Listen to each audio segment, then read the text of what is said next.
Japan has been the one country that kept global finance alive by doing the opposite of everyone else. While the US raised rates, Japan printed. While Europe fought inflation, Japan denied reality. While the world adapted, Japan froze time. But time has finally caught up. And the moment Japan stops supporting global markets, the entire financial structure we depend on becomes unstable. Not gradually, suddenly. The greatest systemic risk on Earth isn't in Washington. It isn't in Frankfurt. It isn't in Beijing. It's in Tokyo. Japan's collapse won't look like a stock market crash. It won't look like a recession. It would look like an eraser, wiping out wealth that never should have existed in the first place. And that eraser just touched the page. This week, the Japanese government did something unthinkable. They publicly supported a Bank of Japan rate hike. They endorsed a stronger yen during a global melt-up. They signaled the end of the last free money engine left on Earth. In Japan, central bank independence is treated as sacred. Politicians never comment on monetary policy, unless the situation is so severe that silence becomes more dangerous than truth. Tokyo inflation is running at 2.8%, age-driven, sticky, self-propelling. Japan's dream for 30 years just became their nightmare. When you've been drowning in deflation for generations, inflation feels like oxygen, until it becomes fire. Wages are rising. Service sector inflation is the highest in decades. Shinto wage negotiations may push increases above 5% next spring. Japan has lost control of its monster, and now must kill it.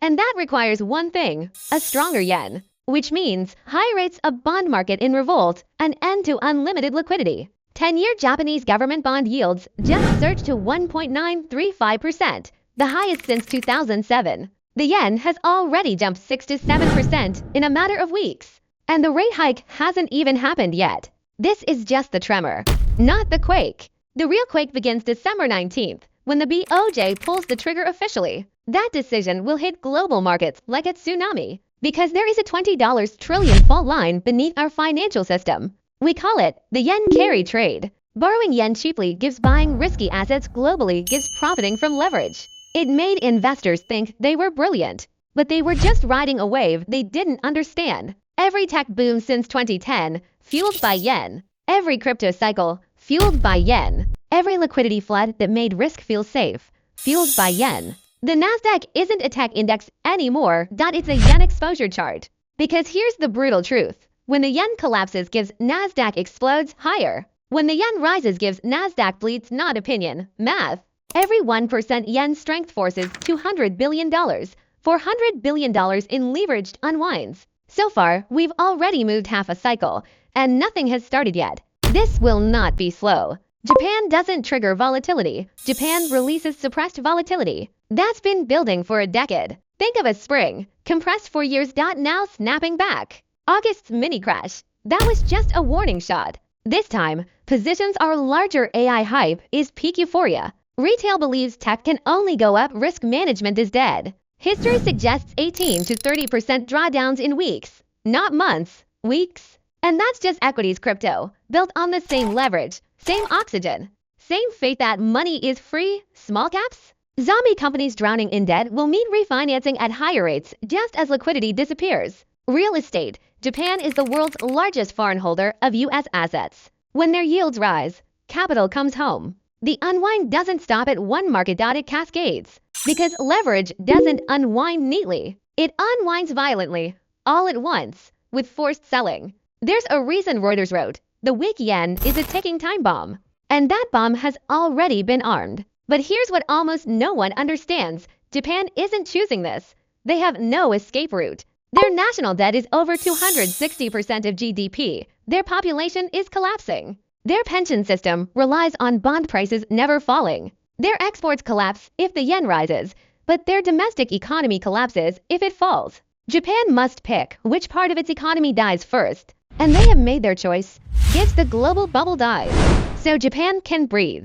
The BOJ is no longer protecting global assets at the expense of its people. That era is over. The world grew addicted to a drug it did not know Japan was supplying. When the drug stops, the withdrawal is agony. But understand this clearly, crisis is not destruction. It is transferred. Wealth does not disappear. It moves from leveraged hands to liquid hands, from illusion to reality, from speculation to preparation. Cash will become king again, not forever, just in time for the greatest buying opportunity of the next decade. Now we're going to go back to yours. I want you to see the yen. It's collapsing straight down. What happens you see in the Nasdaq 100, it's shooting higher. Then what happens the end bottoms, it takes straight off and goes up. And next thing you know, what happens to tech stocks? They get crushed. But then next you know it goes the other direction again. Comes crumbling right back down to those lows, and what did you expect to see? That's right, the Nasdaq 100, it takes off. That is, of course, until the end rallies again. And there you have a massive correction in course tech. Now this last stage. Everyone says everyone is bullish on AI. But look at this. It was the yen. It went straight down, validating this carry trade. It sent tech stocks shooting higher. Of course, the risk right now that we're facing is a massive unwinding of this trade. Because here's what I want you to be thinking. If the BOJ hikes rates, and again, this is the base case now, and the US dollar Japanese yen breaks 160, which isn't far off. The CTAS, the risk parity funds, the Japanese margin accounts, the bazillion dollars of structured products that are sitting on this trade, they are all going to start to hit the sell button at the same time. And we've seen this before, and we're not talking about a healthy correction. We're talking about a 2022 style drawdown that's going to be compressed into weeks. Because the leverage has only gotten bigger since August, and that's the spiral.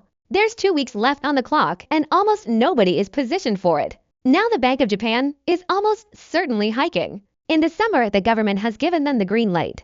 The data is screaming for it, and the bond market is forcing their hands. The yen is the last key here, and it's doing its job, starting to head higher. And this means sometimes between now and the end of January, things are going to get violent. We're going to see an accelerated 2022 style risk-off event driven entirely by what's coming out of Tokyo. We're going to see tech stocks, growth stocks, crypto, small caps, anything bought with borrowed yen. It's going to get off first, and it's going to get hit the hardest. History says a Nasdaq loses somewhere around 18 to 30% in weeks, not months. That becomes our base case. Now, what do you do right now today, not waiting a couple weeks? Because I want you to get miles ahead of us. I want you to make a ton of money. You need to raise real cash. Remember Jeffrey Gundlach, the bond king? He said 20% minimum in your portfolio. Now you see why, because when this unwinding hits, cash is to become king overnight. There's 2 assets you want to load the boat on. When this thing starts to hit long-term bonds, think back in August, they did really well, as did gold and silver. Mining stocks, you want to look to either be long the Japanese yen. If you're a long trader, that's your trade.